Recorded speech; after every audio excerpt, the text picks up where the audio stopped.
حدیث پاک کیا ہے؟ یوں سمجھ لو کہ حضور نبی کریم صلی اللہ علیہ وسلم کی ساری زندگی بلکہ آپ کا سارا ظاہری وجود بھی اس کے اندر موجود ہے۔ آپ کو واقعہ چلو سنا دیتا ہوں۔ مجھے نہیں پتا تھا کہ آپ حضرات سے بات کرنی ہے، تو رستے میں حضرت نے بتایا مولانا۔ میں سمجھتا تھا شاید یہ طلبہ کو کوئی پروگرام ہوتا ہے جمعرات کو جو بزم وغیرہ کہتے ہیں، شاید اس طرح کی ہے۔ تو خیر یہ میرے لیے سعادت ہے ماشاءاللہ۔ ایک مرتبہ ہمارے یہاں مدرسے میں تشریف لائے تھے مولانا عبد المجید لدھیانوی رحمۃ اللہ علیہ، وہ ختم بخاری شریف کے موقع پر۔ تو مجلس میں آ کر کے جلسے میں سب سے پہلے انہوں نے ایک واقعہ سنایا۔ اس واقعے میں غور کرنے سے حدیث پاک کی عظمت کا اندازہ ہوتا ہے۔ آپ کو میں سنا رہا ہوں، ہے دلچسپ واقعہ۔ فرمانے لگے کہ ایران کے اندر ایک بادشاہ تھا۔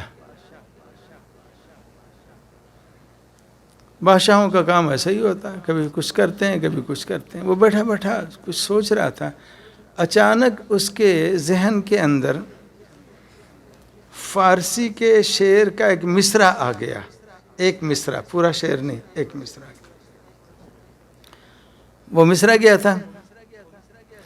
مصرع تھا در ابلق کسے کم دیدہ موجود۔ اس کا معنی ہے کہ چتکبرا موتی کم لوگوں نے دیکھا ہوگا۔ جب یہ مصرع اس کے ذہن میں آیا نا تو وہ تو اچھل گیا کہ واہ، لگتا ہے میں شاعر بھی ہوں اور میرے اندر شاعری کی بھی حص ہے۔ تو بیٹھے بٹھائے میں نے آدھا مصرع بنا دیا۔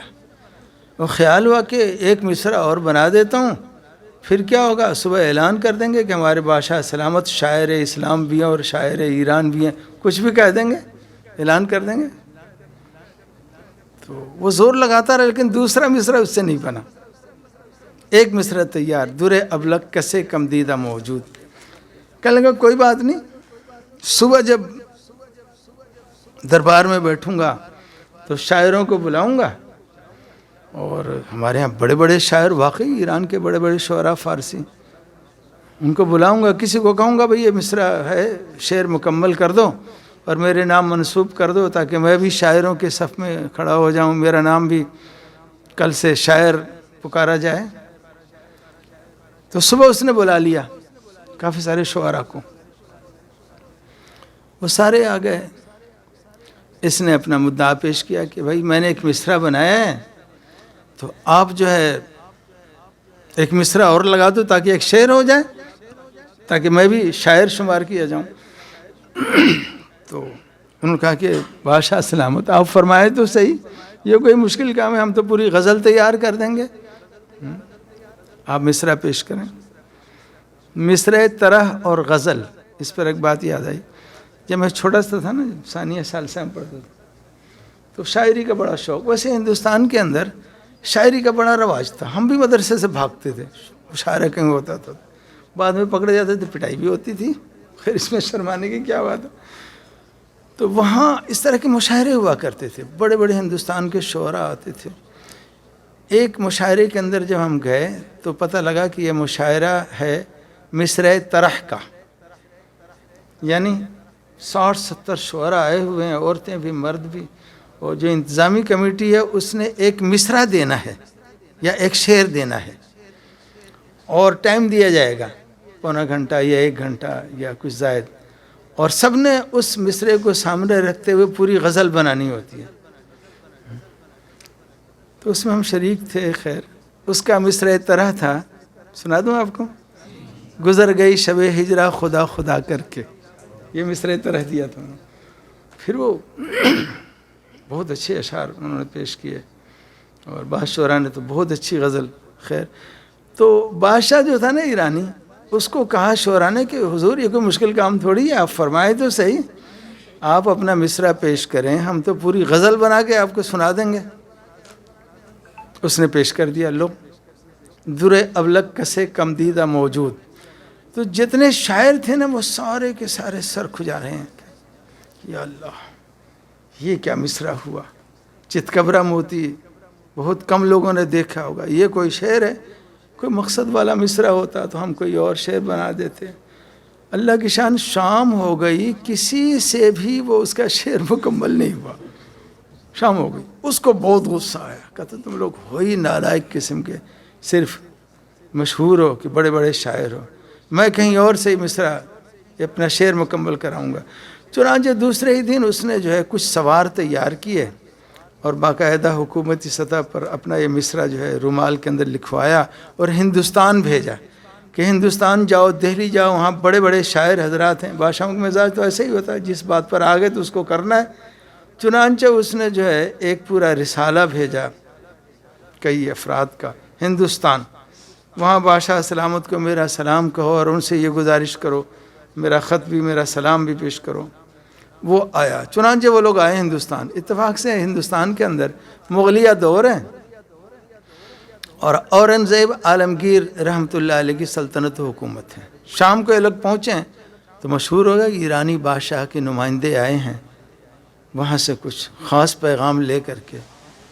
سب لوگ پریشان بھی ہوئے، خوش بھی ہوئے، لیکن دوسرے دن جب وہ مجلس تخت شاہی کی تیار ہوئی تو ان کو بلایا گیا کہ ہاں جی حضور کیسے آنا ہوا، تو انہوں نے وہ پیش کیا خط کہ ہمارے بادشاہ سلامت نے یہ پیغام دیا ہے کہ میرا یہ مصرع ہے، دہلی میں بڑے بڑے شعراء حضرات ہیں، ان سے کہا جائے کہ میرے مصرع کو مکمل کر کے پورا شعر بنا دیں۔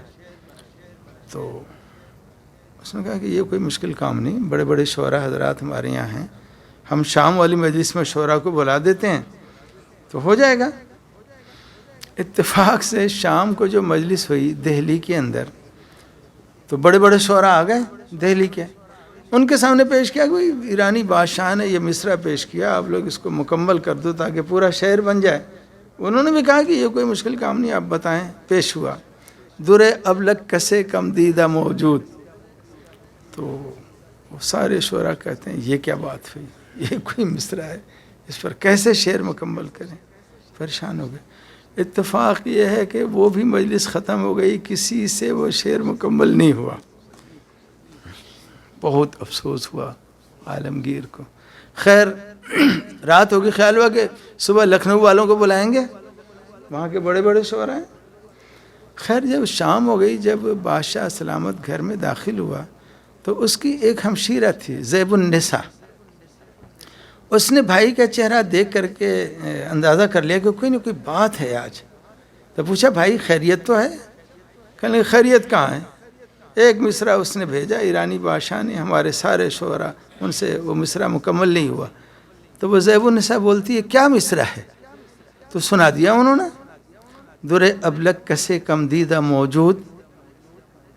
تو پتہ وہ جو زیب النساء تھی وہ سرما لگا رہی تھی، سرما جانتے ہیں نا، شیشہ بھی ہاتھ میں تھا، اور جب سرما لگاتے ہیں نا تو سرما لگانے کے بعد آنکھوں میں مرچیں لگتی ہیں اور ایک دو قطرہ آنسو کا ٹپکتا بھی ہے، تو فوراً اس نے کہا در ابلک کسے کم دیدہ موجود مگر اشک بتانے سرما آلود۔ نہیں سمجھے آپ؟ چتکبرا موتی واقعی کسی نے، کم لوگوں نے دیکھا ہوگا، مگر خوبصورت عورتوں کے سرما لگی آنکھوں کا پانی وہ در ابلق ہے یہ، اور فوراً یہ مل بھی گیا، در ابلق کسے کم دیدہ موجود مگر اشک بتانے سرما آلود۔ اورنگزیب تو پھڑک گیا، تو کمال کر دیا اس نے۔ چنانچہ صبح جو ہے یہ دربار میں یہ پیش ہوا یہ مصرع اور اس کو لکھوایا گیا خوبصورت انداز میں اور وہ ان کو بھیج دیا گیا۔ وہاں ایران میں جب یہ مصرع پہنچا ہے نا تو بہت خوشی ہوئی، بادشاہ بڑا خوش کہ لو بھائی میں تو اتنا بڑا شاعر ہو گیا، میرا یہ شعر ہے، اس نے جشن منایا۔ اس کے بعد اس نے ایک اور عجیب بات کہی، دوبارہ کہا تم لوگ دوبارہ جاؤ اور جا کر بادشاہ کو کہو کہ جس شاعر نے میرے مصرع کو مکمل کیا اس کو یہاں بھیجیں، ہم اس کو اعزاز و انعام سے نوازیں گے۔ یہ دوسرا پیغام ہے۔ آ گئے وہاں کے لوگ. یہ تو بڑا مشکل کام تھا. آج کل کا دور ہوتا نا تو بڑے خوش ہوتے ہیں کہ بادشاہی دربار میں ہماری بہن جا رہی ہے, ہماری ماں جا رہی ہے, ہماری بیٹی جا رہی ہے, خوش ہوتے ہیں لوگ. تو اپنی بیٹیوں کو ایئرپورٹ بھی بھیج دیتے ہیں. بعض دفعہ دوسرے ملک کے صدر کے استقبال کے لیے ہوا ہے ایسا یہاں پر. وہاں تو سناٹا چھا گیا کہ کیسے بھیجیں, وہ بادشاہ ہے, اس کا یہ آرڈر ہے, اس کی فرمائش ہے, اور یہ پورا کرنے والی تو خاتون ہے گھر کی. پریشانی ہوئی, سمجھ میں نہیں آ رہی بات کی کیا کہیں, کیسے ظاہر کریں. خیر شام کو بادشاہ جب گھر میں گیا تو وہی پریشانی تھی. زیب النساء نے دوبارہ پوچھا کہ ہاں جی کیا ہوا, کیسے؟ تو بتا دیا کہ تیری وجہ سے یہ پریشانی آئی. اب وہ کہتا ہے کہ اس شاعر کو بھیجو, ہم کیسے تمہیں بھیجیں؟ تو زیب النساء نے بڑی عجیب بات کی, وہ جو آپ کو سنانا چاہتا ہوں. اس نے کہا کہ ایسا کریں آپ کہ میں ایک شعر اور لکھ دیتی ہوں, یہ شعر بھیج دیں. اگر وہ سمجھدار ہیں نا تو وہ سمجھ جائے گا کہ یہ شعر کہنے والا کوئی مرد نہیں ہے بلکہ کوئی خاتون پردہ نشین ہے, وہ نہیں آنا چاہتی, سمجھ جائے گا. چنانچہ زیب النساء نے ایک شعر لکھا, وہ میں آپ کو سنانا چاہتا ہوں, وہ مقصد بھی ہے. در سخن مخفی منم چوں بوئے گل در برگ گل, جس کا معنی ہوا کہ میں اپنے کلام میں چھپی ہوئی ہوں, میں اپنے کلام میں مخفی ہوں, جیسے کہ پھول کی پتیوں میں خوشبو چھپی ہوئی ہوتی ہے. در سخن مخفی منم, یہ بھی وہی چیز ہے. در سخن مخفی منم, میں اپنے کلام میں چھپی ہوئی ہوں.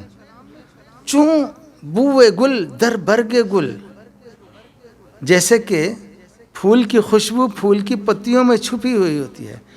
آنکھ دیدن میل دارد در سخن بیند مرا, یعنی جو مجھے دیکھنا چاہتا ہے مجھے میرے کلام کے اندر دیکھ لے. یہ دوسرا مصرع تھا. جو مجھے دیکھنا چاہتا ہے در سخن بیند مرا, میرے کلام میں مجھ کو دیکھ لے. یہی حال ہے احادیث مبارکہ کا. ہم نے آپ صلی اللہ علیہ وسلم کی زیارت نہیں کی, اللہ نصیب فرما دے. ہم نے آپ کی گفتگو براہ راست نہیں سنی, نہ ہم نے آپ کو جہاد میں جاتے دیکھا, نہ کبھی ہم نے آپ کو چلتے دیکھا, نہ بیٹھتے دیکھا. صحابہ کی مجلس میں کس طرح بیٹھتے تھے, حضرت جبرائیل علیہ السلام کیسے آپ کے پاس آتے تھے, ہم نے نہیں دیکھا. لیکن یہ احادیث یہ پکار کر کہہ رہی ہیں کہ آنکھ دیدن میل دارد, جو مجھے دیکھنا چاہتا ہے در سخن بیند مرا, میرے کلام میں ہی مجھے دیکھ لے. آپ صلی اللہ علیہ وسلم کے کلام ایسے ہی ہے. ایک ایک حدیث مستقل معجزہ ہے, مستقل معجزہ. آپ کی دعائیں مستقل معجزہ ہیں.